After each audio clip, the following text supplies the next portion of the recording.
Summer is right around the corner, and to get ready for this new season of crafting, I've put together a video of all of my favorite summer projects from the past.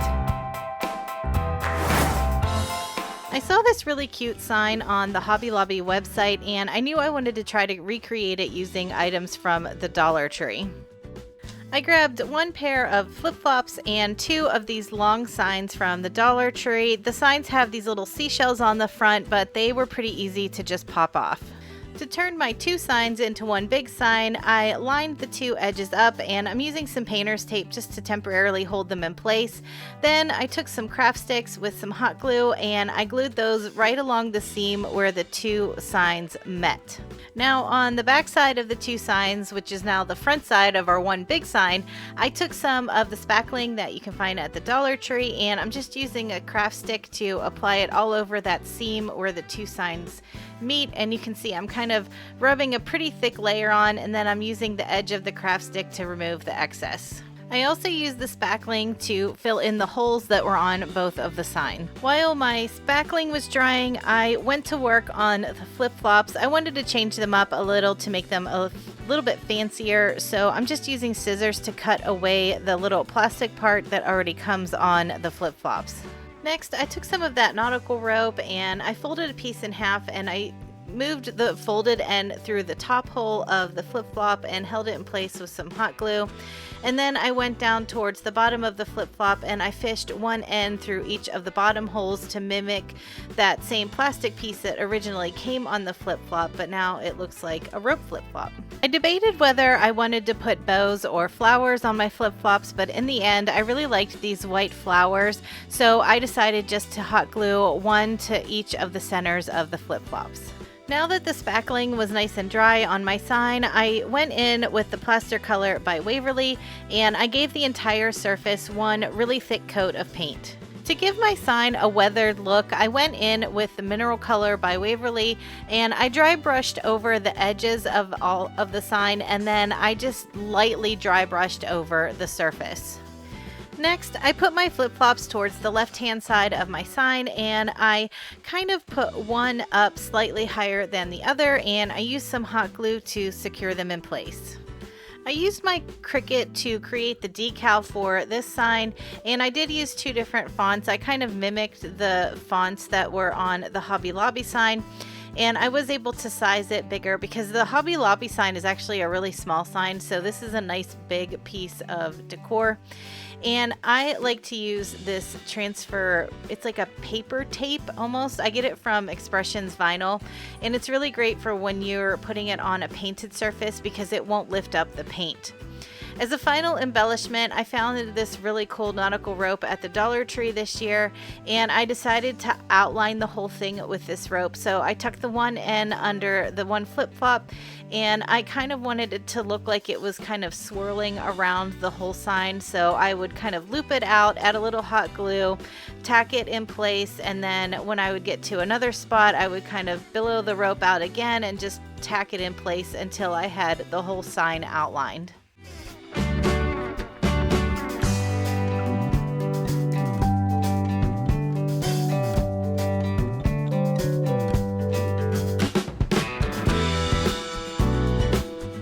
Idea for a really fun buffalo plaid painted watermelon sign. I started by taking one of the round signs that you can find at the Dollar Tree. Now these aren't real wood, they're kind of that particle board MDF, so it makes it really easy to cut through. And I always find it's easiest if I use my cutting mat because the measurements are right on there.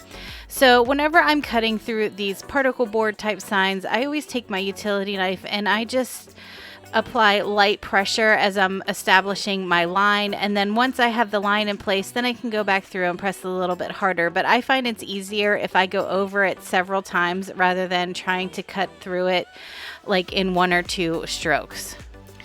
Then I just took half of the sign and I gave it one good coat of the Plaster Color by Waverly. After my paint was dry, I took my 1-inch painter's tape and I'm just using that as a guide around the rounded part of my sign so that I knew where I needed to paint the buffalo plaid versus what I needed to leave painted green for the rind of the watermelon. So that was just to give me kind of a basic idea of a 1-inch gap around the outside, and then I just used my pencil to sketch it in so that I knew where I needed to paint. I started in the center of my sign with my 1-inch painter's tape, and I just laid down pieces of the painter's tape, and I used a smaller piece to create a spacer in between each one so that my stripes would all be the same width. For the first layer of paint, I'm using mostly that ballet slipper color that I showed you in the first project with just a touch of the crimson color. And you can see I'm just taking my time making sure that I'm painting right up to my pencil line, but I'm not going over it, and I'm filling in all of the stripes. For the second layer of the buffalo plaid, I'm doing the same technique, but I'm painting in the opposite direction. So you can see here, I'm laying my tape down in the opposite direction. And I think I mentioned it earlier, but I always like to start in the center of the project because I think it just helps make the stripes more evenly spaced. So once I had all of my stripes in place going the other way, I just added a little more of that crimson color to my first paint mixture to make it slightly darker, and I made sure again that I was painting up to the pencil line but not going over it. And for the third step, you can see that I left my horizontal striped pieces of tape on there, and I'm going back through and I'm relaying down tape where I had originally laid it. It's a little hard to see on camera, but in person you can tell where the lighter spaces are and where the darker spaces are, and you just want to make sure that you're laying that tape back down in the same position that you did on the very first step. And then for this paint color, I added even more of the crimson to that paint mixture to make it a little darker, and that was my last layer of paint. For the rind of my watermelon, I'm going through with the Fern color by Waverly, and I'm just taking my time and going right up to the pencil line, now going in the opposite direction, and I filled in the entire rind of the watermelon with that green color. I wanted to add just a few embellishments to this sign, so to cover up any imperfections on that line between the buffalo plaid and the watermelon rind, I found some of this white trim in my stash, and I just laid a bead of hot glue down and ran that trim along that line. Then I gathered up a bunch of ribbons that I had in my stash in different colors of pink, green, black, and white, and I created a scrappy bow just by cutting lengths of the ribbon and either dovetailing or cutting the ends of the ribbons to a point. I laid them out in an X-shaped pattern, and then I pinched the center of all of the ribbons together and tied it with some jute twine. Next, I hot glued the scrappy bow to the corner of the watermelon sign, and then I gathered up a few little flowers and added that to the center of the bow. I used my Cricut to cut out the word sweet, and instead of applying it with transfer tape, I just decided to apply each letter individually so that I could make it fit around the curve of the watermelon. And I did that on the opposite end, but if this is something that you don't want to do, or if you don't have a Cricut, I think another fun option would just be to take a black paint marker and either write the word yourself, or you could also use that marker to add little watermelon seeds. To make a hanger for my sign, I took another piece of that light pink jute cord and I hot glued one end into the corner, and then I secured it with a little piece of clear tape as well. I had some of these black wooden beads on hand, so I strung 10 of them onto the jute cord, and after I hot glued and taped the other end of the jute to the other end of the sign, then I was able to distribute the beads, so I put 5 on one side and 5 on other just to make a fun hanger.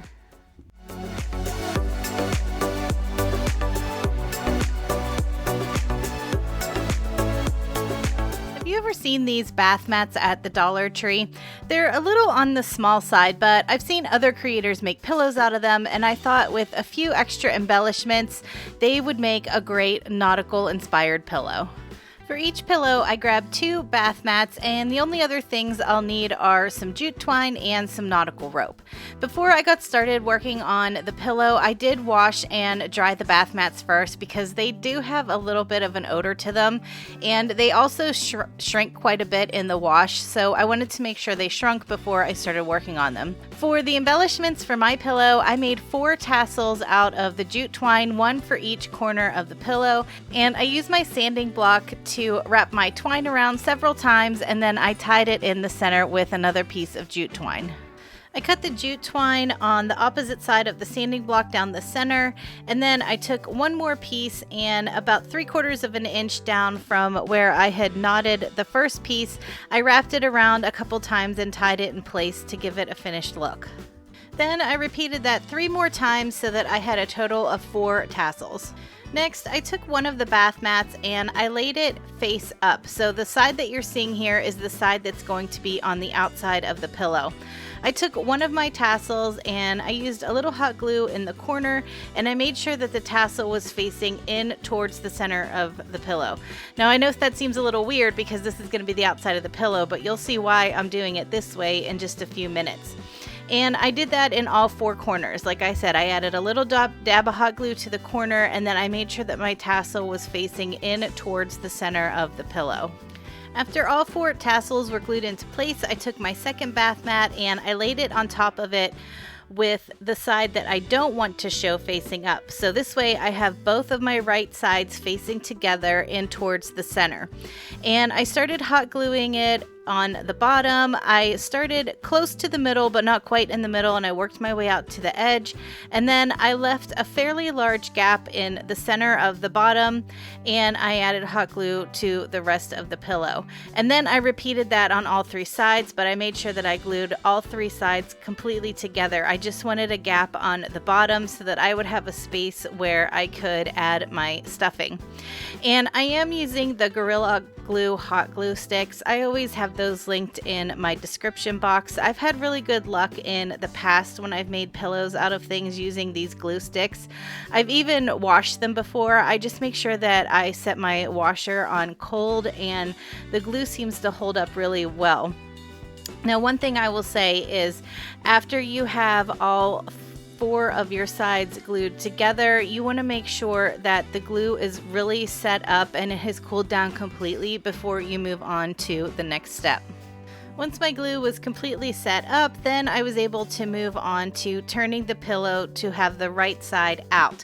So that's why I glued the tassels the way that I did, because once the pillow is fully turned with the right side out, the tassel sticks nicely out of each corner. And the reason I'm using glue is because I don't have a sewing machine, but you absolutely could make this pillow the same way using a sewing machine. It's just that I like to do no-sew pillows because I don't have a sewing machine. Before I move on to the last embellishment for my pillow, I wanted to stuff it first. So I'm actually using an old pillow to stuff these because I'm just keeping these for myself. Usually when I make pillows for myself, I'll just use old pillows, but if I'm going to make them to give as a gift, I like to buy a new bag of polyfill. But like I said, I'm just going to use these, and I'm actually going to keep them on my porch, so I'm just using an old pillow. After I had my pillow stuffed to my liking, I needed to close that gap in the bottom, so all I did was roll the seams in to match where they were on both sides, and I added my hot glue. Now, if you're having trouble with this part, if you're having trouble rolling it in and gluing it at the same time, what I recommend doing is just doing a small section, maybe 1 inch wide, and using some kind of craft clip or clothespin to hold that for you, and then it'll make the rest of it roll in very easily. To create the nautical looking knot as an embellishment on my pillows, I took a length of this nautical rope, and you can see I have my finger protectors on here. I took both ends, I added in just a dab of hot glue, and I rolled them in between my finger protectors to seal both ends together.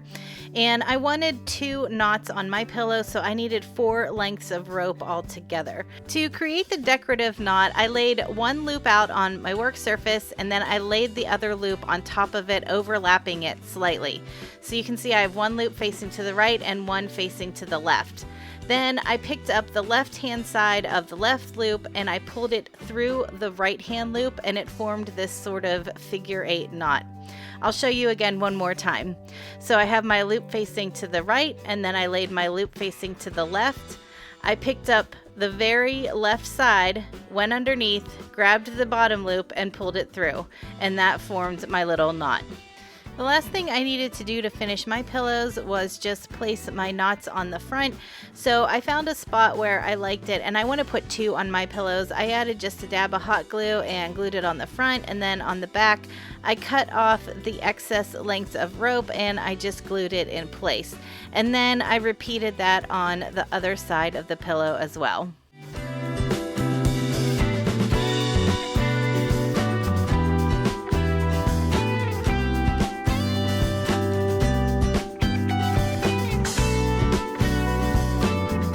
To create a wreath for my front door that has a coastal theme to it. I picked up one of these wooden wreath forms from the Dollar Tree, some of the nautical rope, and I have some of this macrame cord that I get from Amazon. It comes in a really big spool. I'll make sure that it's linked in the description box below.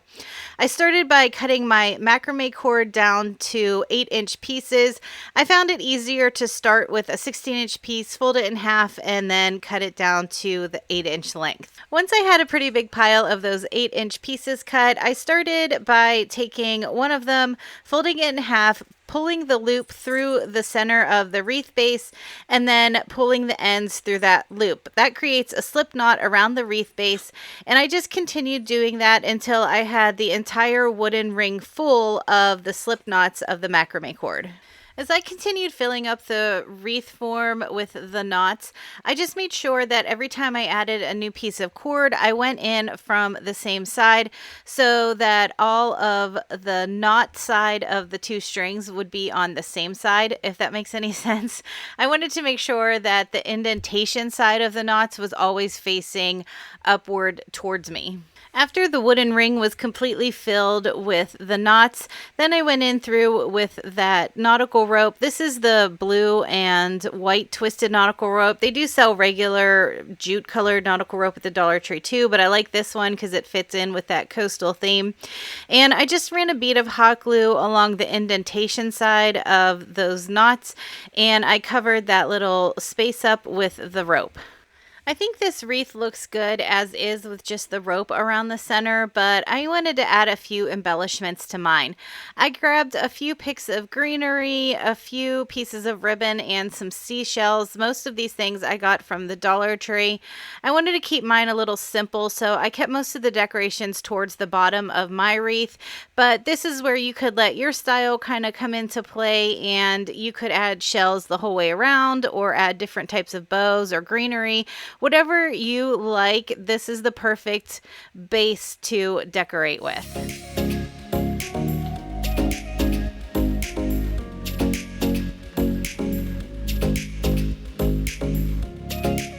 I'm using one of these bicycle wheel wreath forms that I found at the Dollar Tree. And I'm also going to use some of the white nautical rope, and I found these fake wood letters, or not letters, numbers from Michael's. They were on clearance, I think, for 50 cents a piece. So I was able to grab enough numbers to lay out 1776. I used the red and the blue paint to paint 2 of each of the numbers, the red and the blue. I hope that makes sense. You can see what I'm doing here. I painted the 1 and the 7 in the red, and then the other 7 and the 6 in the blue. Now, because these are a matte acrylic paint and not a chalk paint, I did have to give these letters each 2 coats of the paint just to get a nice full coverage.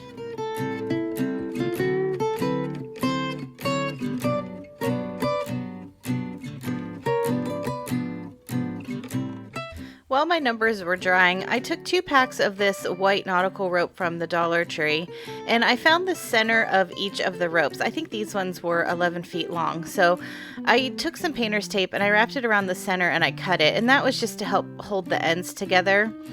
And then I took 3 of the lengths of the rope and I wrapped those around with painter's tape just to hold everything in place, and then I taped it to my desk, and I just started doing a simple 3-strand braid with all 3 of the ropes. But as I was braiding, I wanted to make sure that it stayed pretty flat because I knew I was going to glue it onto the wreath form.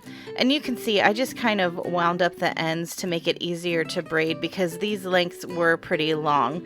So I just took my time and I started braiding, and because each of the ropes is made of 3 strands, it made a really cool looking 3-strand braid. Like, because of the texture it gave it made it look a little bit more complicated than just a regular braid.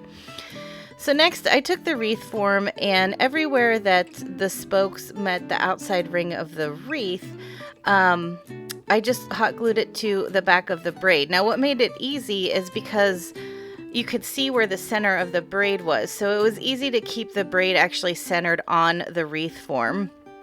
And then once I got the whole way around with the rope, I just cut the excess off and I hot glued one end on top of the other. And I wasn't really worried about the raw edges showing because I knew I was going to cover that up a little bit later.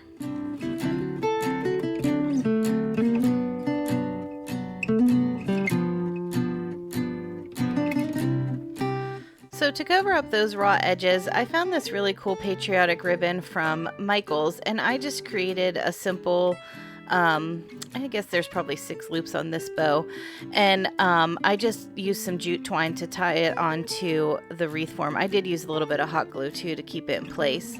Then to add a little bit of texture to these numbers, I used this plaster color by Waverly and an old toothbrush, and I dipped it in the paint, and then I ran my thumb along the bristles, and that way it gave it a nice spatter effect on each of the letters. That way it was something a little bit different than just a traditional distressing. So I lined my numbers up inside of the wreath form, and I added just a bit of hot glue on the front of the wreath form just to get my numbers centered. And then once I had all the numbers in place, I flipped it over, and then that's when I really reinforced it with the hot glue. Everywhere the metal wreath form met the numbers, I added a pretty big dollop of hot glue.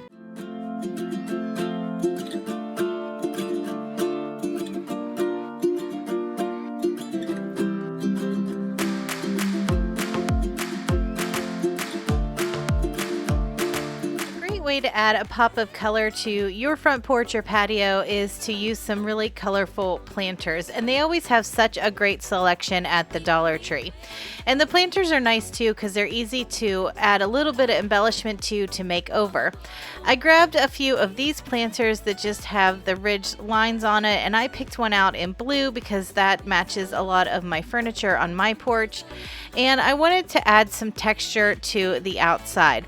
And for this project, you definitely need some kind of finger protector because you'll see in the next step, it's going to be really easy to burn your fingers if you don't have these.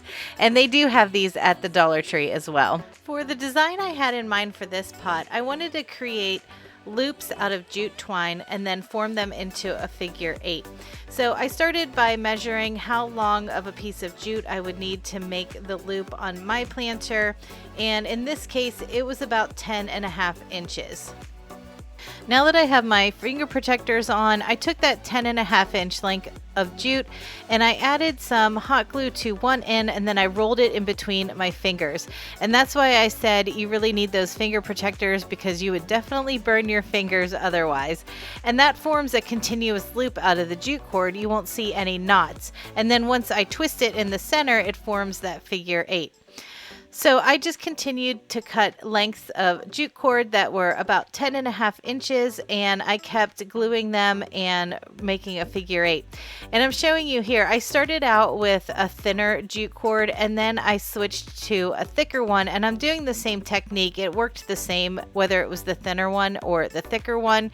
And in the end, I actually made all of my loops out of the thicker jute cord. I just preferred the look of the thickness of the bigger one rather than the thinner jute cord. Once I had enough loops cut to fit around my planter, I picked one of the lines on this planter just to use as my guide, and I started by hot gluing the loop on that line, and then I crossed it in the center to make that figure 8, and then you can see where it brought it up to another one of the lines, and then I hot glued it down on the other line. And this again is where these finger protectors come in handy, because then I could just use my fingers to hold it in place rather than getting out my spatula. So I just continued gluing my jute cord. I probably spaced these out about an inch, inch and a half around the entire pot. And like I said, I would glue the bottom on and I'd give it one twist to form that figure 8, and then I'd glue on the top. To give this planter a more finished look, I took some of this burlap trim that I had at my stash. I think I might have got this at Michael's, and I just hot glued it around the top and the bottom of each of the figure eights. And then that way, that kind of hid the fact that some of the figure eights were a little longer than others, and it also covered up any of the excess hot glue that might have seeped out from underneath those loops. And because this was an actual planter with drainage holes, I actually did put a real plant in this one. I mentioned before in an earlier video that I don't have much of a green thumb, and the only plant that I have managed to keep alive in my house is an aloe plant, and it actually did need repotted. It had some little babies that needed a new home. So I took one of the babies and I planted it in this planter.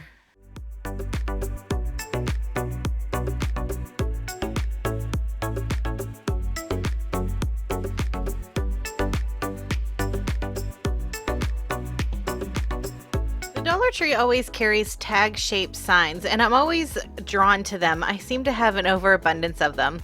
I grabbed one of the signs to use as a background, and I also had two of these mini drawers that I also found at the Dollar Tree. I flipped the sign over and I'm giving it one coat of green chalk paint. After my paint was dried the whole way, I took my sanding block and I started roughing over the edges.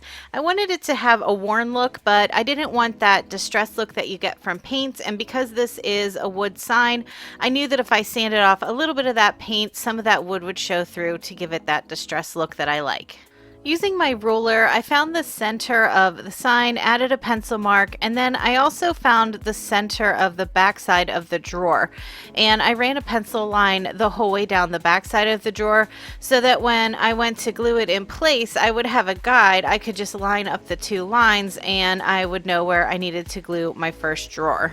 For the top drawer, I just eyeballed how far apart I wanted it from the bottom drawer, and then I repeated the same thing. I marked on the sign where the center was, and then I marked the center back of the drawer, added some hot glue, lined my two marks up together, and glued it into place. I grabbed some of the cotton twine that you can find at the Dollar Tree. This usually isn't in with the crafting stuff. It's usually found in the automotive section. I cut a length off and I folded it in half. I fished the loop through the top hole of the tag, pulled the ends through, and let them hang to the side. Then I grabbed my sanding block and I wrapped the cotton twine around my sanding block about 25 times or until I felt like it was thick enough for a tassel. Then I pulled the string down that I had attached to the top of the tag and I tied a knot where I wanted the tassel to hang from. Once I had my knot in place, I strung on 3 wooden beads. I added just a tiny dot of hot glue over the knot so that the top bead would stay in place over the knot. Then with the 2 strings that were coming out from the bottom of the wooden beads, that's what I used to tie on my tassel. And that way the strings from the ends of that rope coming out from the top of the tag would be hidden within the tassel itself. And then I just finished off the tassel with another piece of the same twine, wrapping it around about 1 inch from the top of the tassel. In order to make sure there wasn't too much weight in each of the drawers, I put a big chunk of floral foam inside first, and then I added some of the decorative white rocks that you can find at the Dollar Tree. Once I had the surface of the floral foam hidden with the rocks, then I just tucked a succulent into each drawer.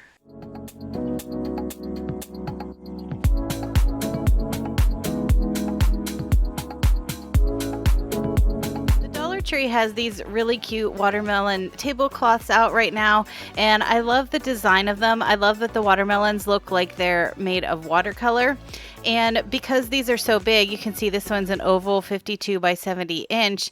There's a lot of watermelons on there that I could use for different projects. I wanted to make a simple set of coasters to use this summer, so in addition to that tablecloth, I'm going to be using some of the tumbling tower blocks and some of these jumbo craft sticks. I've made coasters similar to this before on my channel, and they're really fun and they're really easy to put together. Each coaster needs 6 of the tumbling tower blocks, and you can see here I'm just using some hot glue to glue 2 of them end to end, and I'll need 3 groups of those for each coaster. I got to work on cutting down my craft sticks. The tumbling tower blocks, when you glue 2 of them together, it equals almost 4 inches, and since I wanted my coasters to be a square, I cut down all of my craft sticks to about 4 inches as well. And for each of my coasters, I'm going to lay 4 sticks on the top and 4 sticks on the bottom, so I needed 8 sticks for each coaster altogether. Assembling the coasters is pretty easy.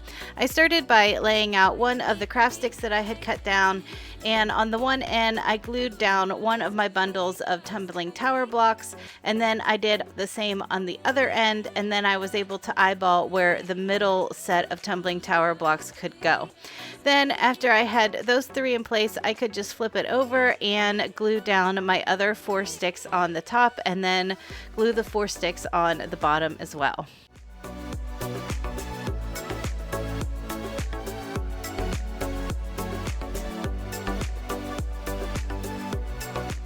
Once everything is glued in place, you can see the little coaster looks like a mini pallet. You can decide if you want to paint yours or not. I decided to leave mine with just the natural wood. As a decoration for each of my coasters, I took that tablecloth and I cut out 4 of the pieces of watermelon that were all over it, and then I used a small amount of Mod Podge to adhere it to the top of the coaster, and then I also gave the entire coaster on the surface, on the top surface, another coat of the Mod Podge just to help waterproof it a little bit.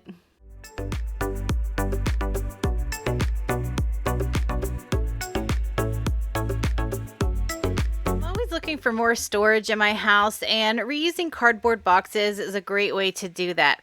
I took 1 cardboard box, some of this white nautical rope from the Dollar Tree, and I actually found this piece of fabric at Joann Fabrics. It was on the remnant cart, and I really liked the coastal print on it. I started by taking my box flaps and hot gluing them to the inside of the box. I used some clips to hold them into place while the glue set. I like doing it this way because I feel like it gives more sturdiness to the sides of the box. After I had the 2 longer sides of the box glued into place, before I glued the shorter sides inward, I just cut a small triangle off of each side so that when I folded the side flap in, it wasn't rubbing up against the other flaps, and it took some of that bulk out. I can't really give you any kind of measurements for the material because it's all going to be based on how big your box is. For my box, I laid my box on top of my material, and I made sure that when I folded the material up over all 4 sides, it completely covered all of the inside of the box and went down into the bottom of the box. I wasn't worried about some of the bottom showing through because I am going to create another panel to slip down inside. I just wanted to make sure that all of my sides would be covered with material. When I added my hot glue, I made sure that I was only adding hot glue on the inside of the box. This is pretty thick material, but I was still afraid that some of the glue would ooze out through and you would be able to see it from the outside. So I just made sure that all of my hot glue stayed towards the inside. Once I had my 2 longest sides glued into place, I started working on the shorter sides, and as I was folding the material up, I would kind of pinch it with my hands where there would be some excess so that I could cut it away and it wouldn't be so bulky once I folded it up. After I had some of the excess cut away, then I could just pleat the material as neat as I could and fold it up over the edges and then hot glue it into place. Because you could still see some of that cardboard through the bottom of the box, I wanted to create another panel that I could just slip down inside. I cut a piece of chipboard down to fit inside of my box, and I took another piece of that material and I just covered one side of the chipboard with the material.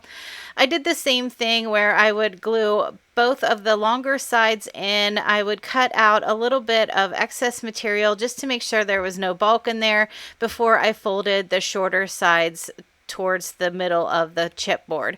Once the whole panel was covered in that material, then I could just slide it right into the bottom of my box and you didn't see any more cardboard. I wanted to keep the decorations on this box pretty simple because it does have a pretty busy print.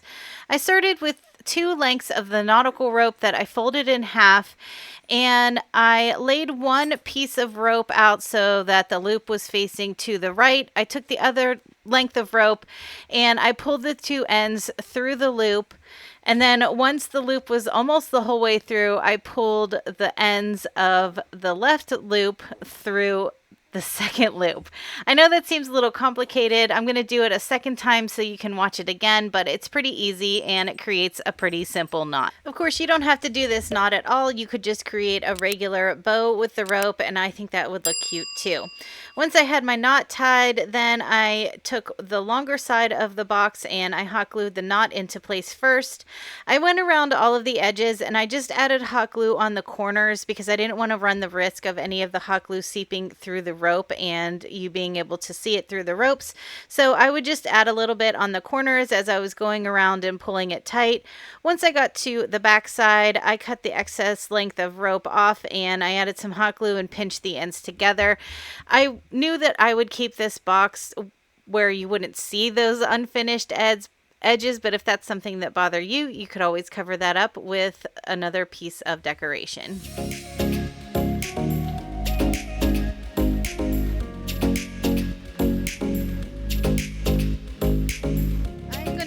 A 12 by 12 canvas that I got at Michael's and a small mirror that I found at the Dollar Tree. I think they sell these mirrors as a candle holder, but they're just a plain circle and they have like little felt pads on the back, which weren't a big deal. They weren't going to get in my way.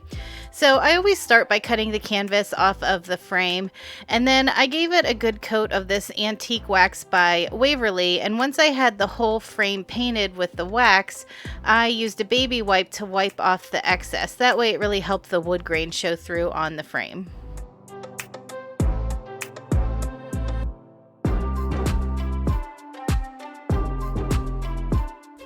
Next, I'm taking the small mirror and I'm tracing it out on some cardboard. And then I'm using one of these wreath forms from the Dollar Tree just as a guide to give me a circle that was a little bit bigger than the mirror itself.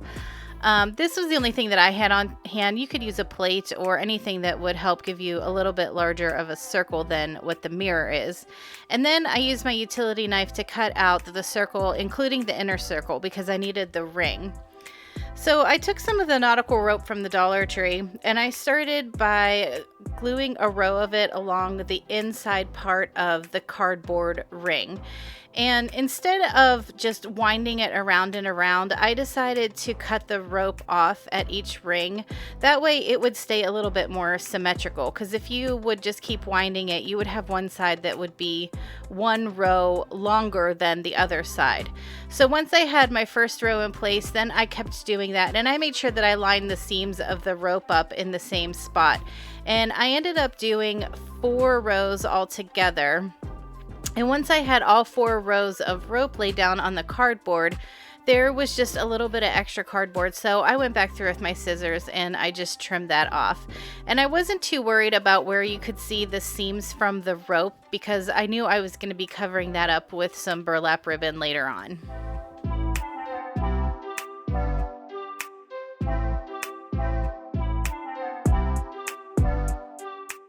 Once I had all of the rope glued down onto the cardboard, I took some of this burlap ribbon that I had got at Michael's. I think it's about 1.25 inches wide. And I just glued 4 pieces around the ring, and I kind of made them opposite from each other. So once I had the first piece in place, I moved to the opposite side and I wrapped another piece around, and then I did that on the opposing sides. That way it kind of gave a nod to a life preserver, since this is kind of a coastal nautical project. So once I had all 4 of the ribbons in place, I wanted to get the mirror in place in the center of the ring, but I didn't want any of the hot glue to show. So I'm using a little bit more of that ribbon, and I just placed it across the mirror on the back going in both directions, and that held it in place pretty securely for me. Now that the frame had dried, I took some painter's tape and I started laying out pieces of tape. So I wrapped 1 piece of tape down, then I laid 2 more down as a spacer, and then I did that the whole way around the frame because I wanted to kind of paint some chunky stripes on this frame. That way it kind of made it look a little bit more nautical and coastal. And I'm using this English navy paint by Apple Barrel. It's a matte acrylic paint, and I only gave it 1 coat because I feel like the acrylic paints are just a little bit more see-through than a chalk paint, which I was okay with for this DIY because I liked that you could see the wood grain to show through a little bit more on that acrylic paint.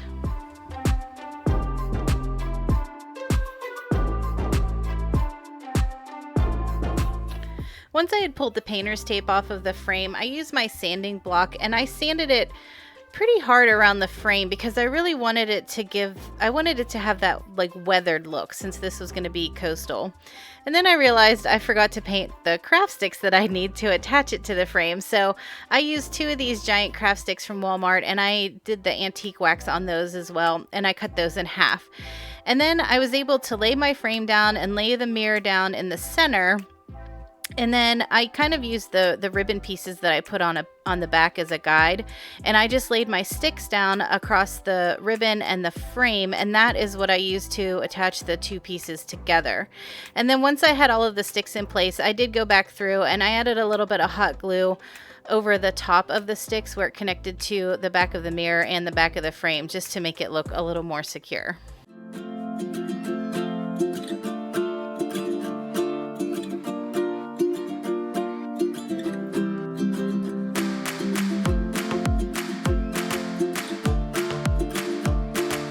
Time I'm at the Dollar Tree, I just can't pass up any little wooden houses that they might have. I gathered up 3 that I already had in my stash, and I decided to give them a patriotic twist. I popped the back off of this shadow box house, and then I used the plaster color again, and I dry brushed around all the edges of all 3 houses. I gathered up 3 coordinating scrapbook papers that I liked that were very patriotic. I traced 1 house on each piece of paper, and then I cut them out, and I used that art glitter glue again to adhere them to each of the houses. If there was any scrapbook paper hanging over the edges of the houses, I just used my sanding block in a downward motion over the edges to take off the excess. I reattached the back of the shadow box house with some hot glue, and then I was able to move on to the embellishments. I felt like the tallest of the houses needed a roof. I grabbed some of these giant craft sticks from Walmart. I cut them down to fit over the top of the house with about a 1/2 inch of an overhang. And I also cut down a piece of a barbecue skewer, and I painted them all with the crimson color by Waverly. I ran a bead of hot glue along each side of the tallest of the houses to attach my craft stick to be the roof. And then I used that small piece of a barbecue skewer, and I glued that along the top to help fill in the gap between the 2 craft sticks. I also hot glued one of those wicker stars to the top of this house, and as you can see here, this would also make a great start to a Christmas craft as well. Next, I added hot glue to the back and the bottom of the medium-sized house, and I tucked it right up under the roof of the larger house. For the smallest of the houses, I grabbed some of this red and white baker's twine that I had, and I wrapped it around the center several times. After I tied a bow off to the one side, I took 2 of those smaller blue wooden beads from that pack, and I just added them to the tails of the bow. I added hot glue to the bottom of this small house, and I layered it on top of the other 2 houses. I grabbed a piece of this patriotic ribbon, and I cut one of the edges of the wire off, and then I cut the rest of the ribbon into triangle shapes. I took those triangle shapes and I hot glued them onto another piece of that red and white baker's twine to make a pennant garland to fit over top of the second house. I hot glued one edge of the garland to the roof of the largest house, and then I just draped it down over till I liked how it looked, and I hot glued it on the other side of the middle house. As a final embellishment, I tied a simple shoestring bow out of some blue and white gingham ribbon that I had, and I just hot glued it to the base of that wicker star at the top.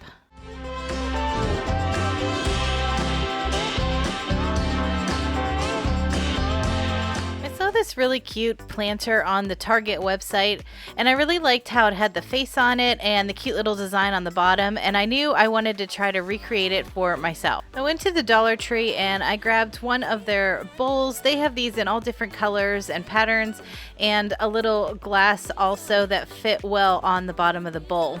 I started by removing the stickers off of both pieces, and I used some E6000 to glue the 2 pieces together because I knew this was going to sit outside, and I wasn't sure if hot glue would do the trick in this case. So once I had all the E6000 on and I stuck the 2 pieces together, I let it set overnight to make sure that that glue was really set up. I don't spray paint that often, but I thought I would try to use some spray paint with this project, and I didn't do so good. I guess because I just don't do it that often. There was some runs in the paint and it just didn't look nice. So I decided to keep the project the way it was, and I just took my sanding block over it a little to make sure that those raised edges were more smooth, and then I went in with 2 colors of chalk paint. I mixed together the plaster color and the ocean color by Waverly, and I did give this 2 coats of that paint mixture, which was pretty close to the spray paint color, and it turned out really well in the end.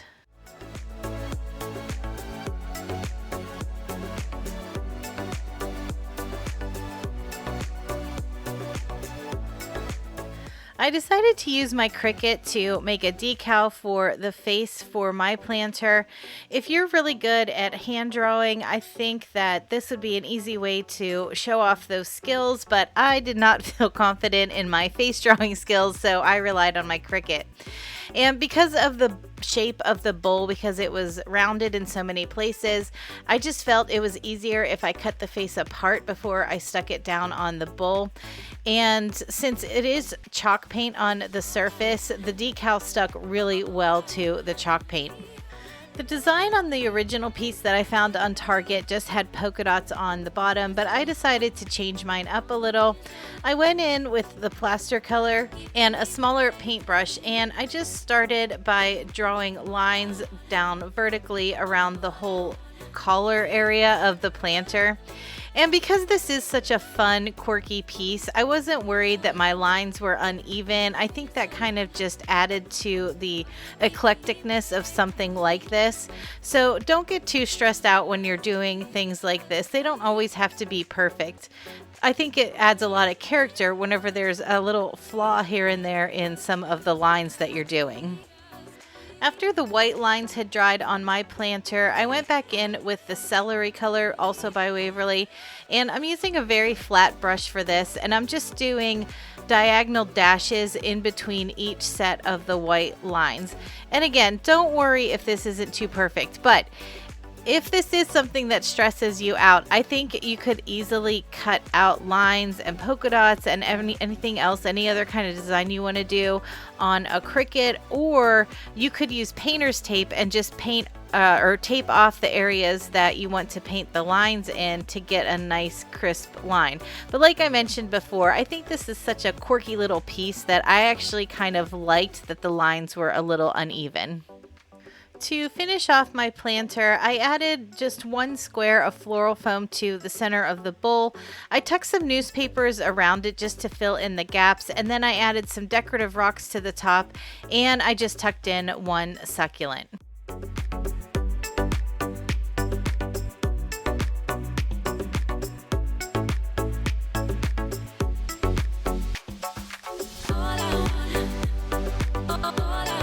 Recent trip to the Dollar Tree, I found these bamboo hoops at my store, which I'd seen other people haul, but this is the first that I saw them. And I had a really cool idea for a plant shelf.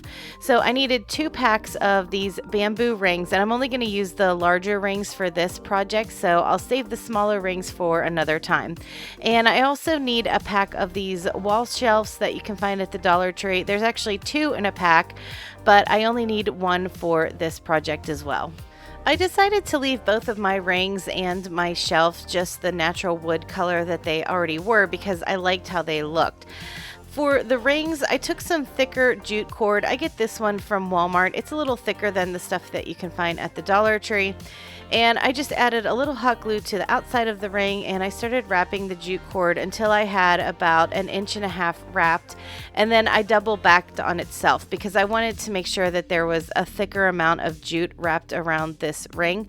So once I had about 1.5 inches wrapped around, then I went back the other direction, and so it's basically a double layer of jute that I had wrapped just in one place, and I did that on both rings.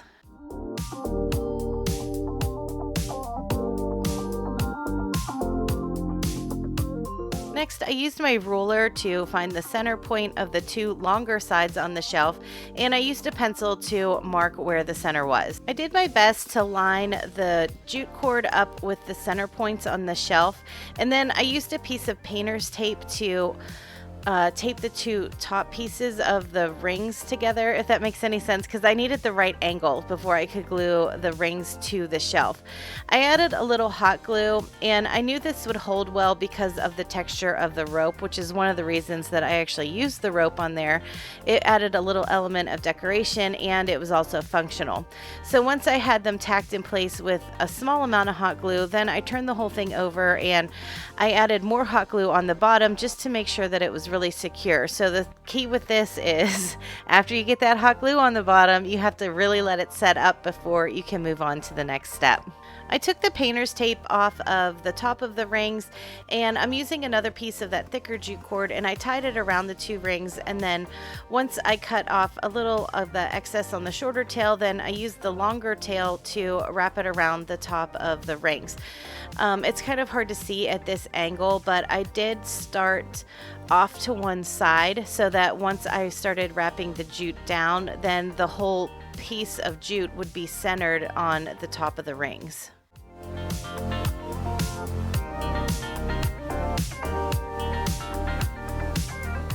I wanted to have the option of either setting this somewhere or hanging it somewhere. And since there were already holes drilled into this wall shelf, it made it really easy to be able to hang this if I wanted to. There is some white rope that comes with this wall shelf kit, but since I was using jute cord everywhere else, I decided to use the same jute that I was already using to hang this. So I strung the jute from the top down through the bottom, and then I added on a wood bead that's actually the same color as the wood in the ring and the shelf, so it all was nice and cohesive. And then I added a few knots to make sure that bead wasn't going to go anywhere. I measured out how long I think I needed the rope to be to hang it, and then I fished the other end down through on the other side. And I did the same thing. I added a bead and I tied a few knots just to make sure that everything would stay in place. And then of course I repeated that on the other side of the shelf as well. I gathered both sets of loops up towards the top of the rings, and I made sure that there was a good amount of tension on the strings coming from the shelves. And you'll be able to see here in a minute that my loops actually weren't the same length, and that's okay. I was able to make some adjustments later so that I could still hang it if I wanted to. I used another piece of jute just to help tie those two pieces together, and I made sure that I tied it in a double knot to make it really secure. I took all 4 strands that were coming up from the shelf and I tied one big knot as far up as I could. Now, because I had one loop that was slightly shorter than the other, I tied the knot up as high as I could where that shorter loop was, and then once I had my knot in place, I just clipped off the shorter of the 2 loops and added just a tiny amount of hot glue to make sure that that rope wasn't going to go anywhere. And once the glue was all set and dried, you couldn't see that there was another piece of rope tucked down in there. And then I just cut off the extra tails of that piece of jute that tied the 2 loops together. I don't always do this, but this jute cord that I was using seemed to be awfully fuzzy, so I took a lighter and I just lightly went over each of the jute cords just to burn off some of those extra fuzzy pieces. I had this really pretty blue jar on hand from the Dollar Tree last year, I believe. So I added that to the center of the shelf, and then I just tucked in a few of my favorite pieces of greenery.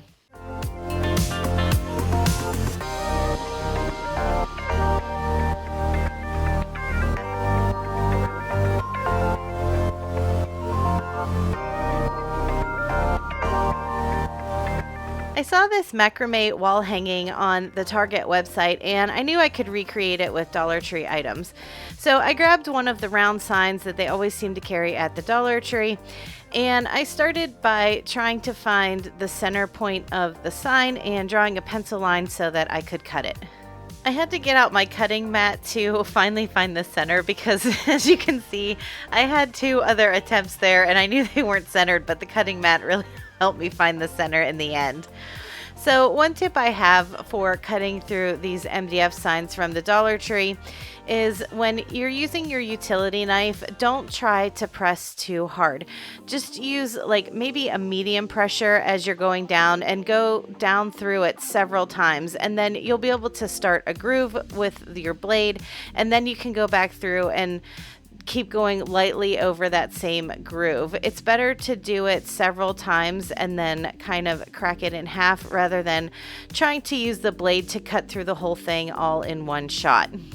I am going to be using both halves of the circle for this project, but I only needed to paint one of them. So I gave one half of the circle 2 coats of the mineral color by Waverly. Once my paint was dry, I took some of the white nautical rope from the Dollar Tree and I separated it out into the 3 strands that it's twisted into so that I could just use one strand at a time.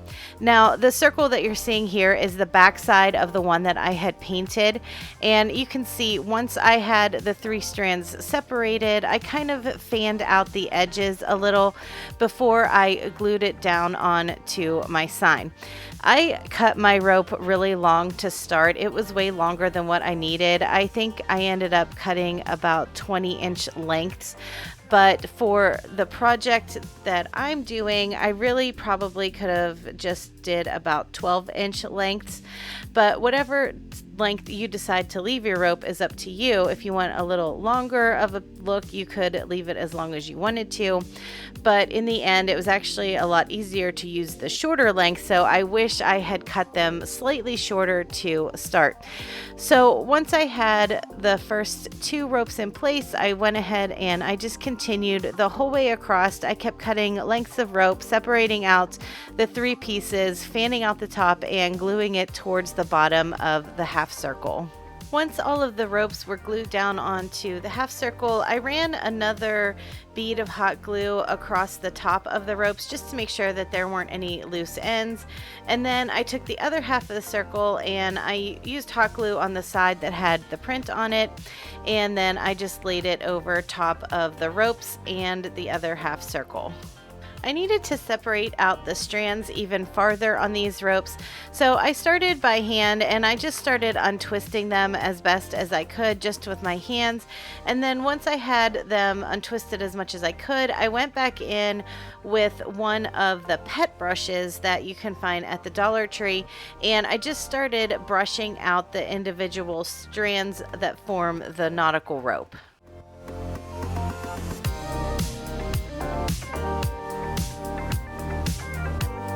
I forgot to hit record, but to create the rounded shape on the fringes, I just laid another circle on top of it, and then I used my rotary cutter to cut around the outside so that it would be pretty even across the bottom. I think one of the best ways to find a good deal on greenery is to look at the greenery garlands that they sell at places like Hobby Lobby and Michael's. They usually have them on sale. I got this one from Hobby Lobby. The original price was $19.99, but I believe the day that I bought it, it was 40% off. And for how much greenery you get in it, I think it's a really good deal. I cut one length that was about the same width as the circle that I was using, and then I hot glued that down in place, and then I used a couple other pieces just to fill in where I thought it was maybe a little sparse so that it would look nice and full.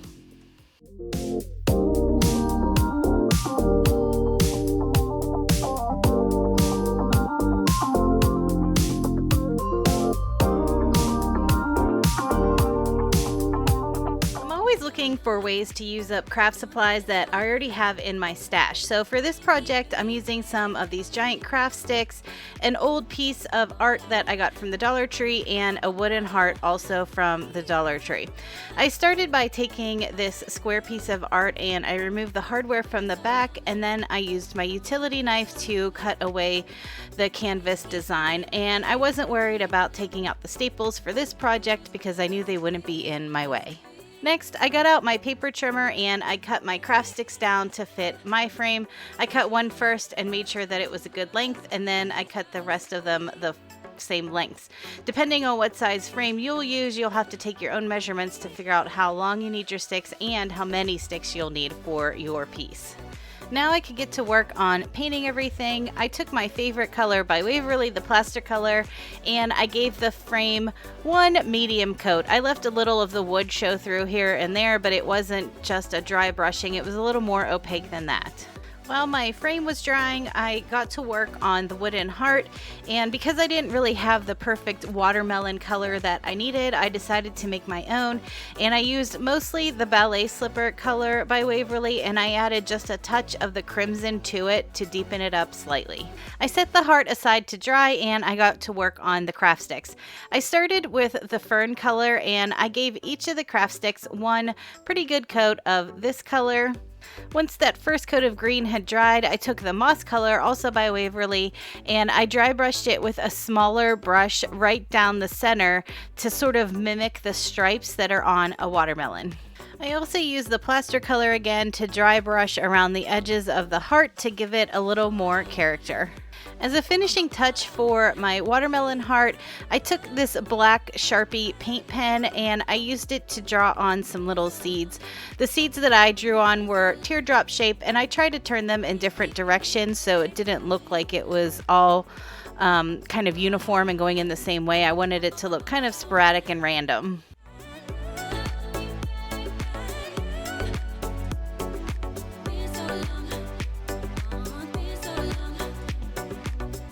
Now that all my paint was dry, I could start assembling my frame. I started with the craft sticks, and I'm using some hot glue to attach them to the back side of the frame. I just kind of eyeballed where the center was, and I laid my center stick down first, and then I worked my way out to both sides so that when I got to the end of the frame, it was a little bit easier to see how much of the width of the stick that I needed to trim off to fit within the back side of my frame. And the last thing I needed to do to finish off this piece of watermelon art was use some hot glue to glue my heart down to the center.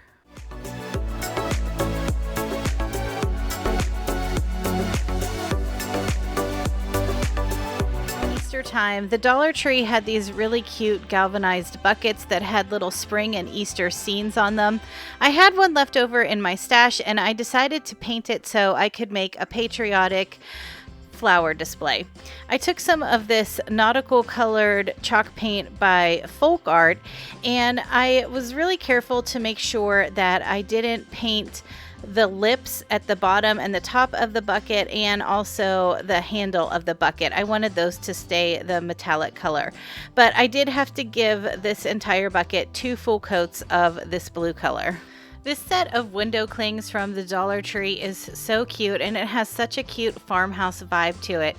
I grabbed the one off of here that looks like a wreath that says USA in the center, and I just used a little Mod Podge to adhere it to the front of my bucket. I added some floral foam inside my bucket, and since I had painted mine blue, I decided to stick with just red and white flowers for the flower arrangement part, and I did add in a bunch of greenery as well. To add some height to my flower arrangement, I took 2 more of those barbecue skewers and I hot glued them to the base of these wicker stars that I had in that pack. Then I tied some simple bows out of some red and white striped ribbon, and I hot glued that to the base as well. I cut the skewers down a bit, and then I tucked them into my flower arrangement. Now, if you guys have been with me for a while, you know I don't always feel very confident in my flower arranging skills, but I think this one turned out pretty good.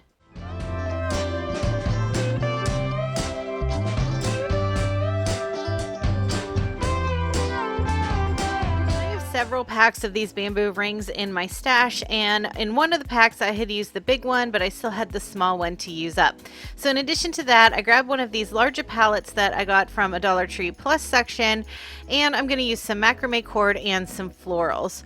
I started by cutting 6-inch pieces of the macrame cord. I wasn't sure how many pieces I would need in total, so I would cut about a dozen at a time and just go from there. I took one of the 6-inch pieces of cord, I folded it in half, I fed the loop end of that piece through the ring, and then I pulled the two ends through that loop and pulled it tight. So it formed a slip knot around the bamboo ring. Now you can see here that the cord is kind of sticking straight up from the ring, which is what I wanted it to do, because once I had the ring full of all of these 6-inch pieces of cord, I could smash it down and the ends of the cord would flare out from the ring.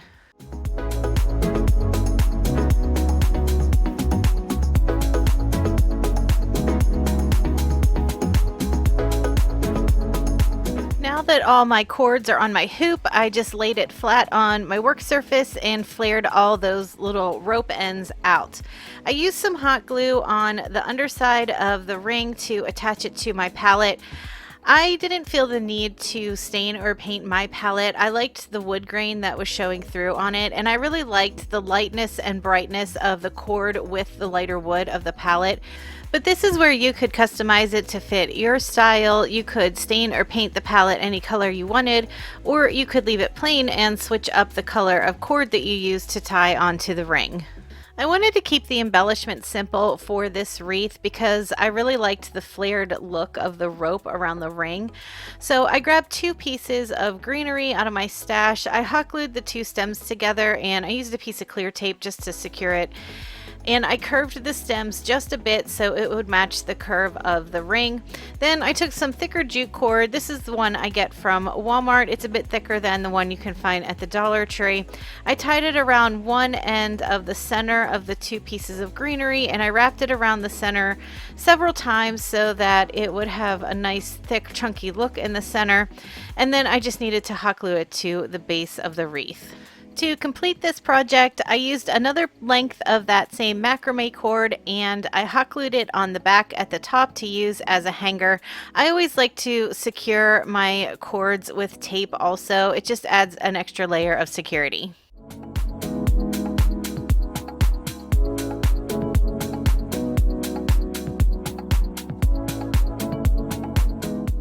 Thanks for coming to hang out with me again today. Let me know in the comments what you have planned for this summer. All right, everyone, have a great week, and I'll talk to you in the next one.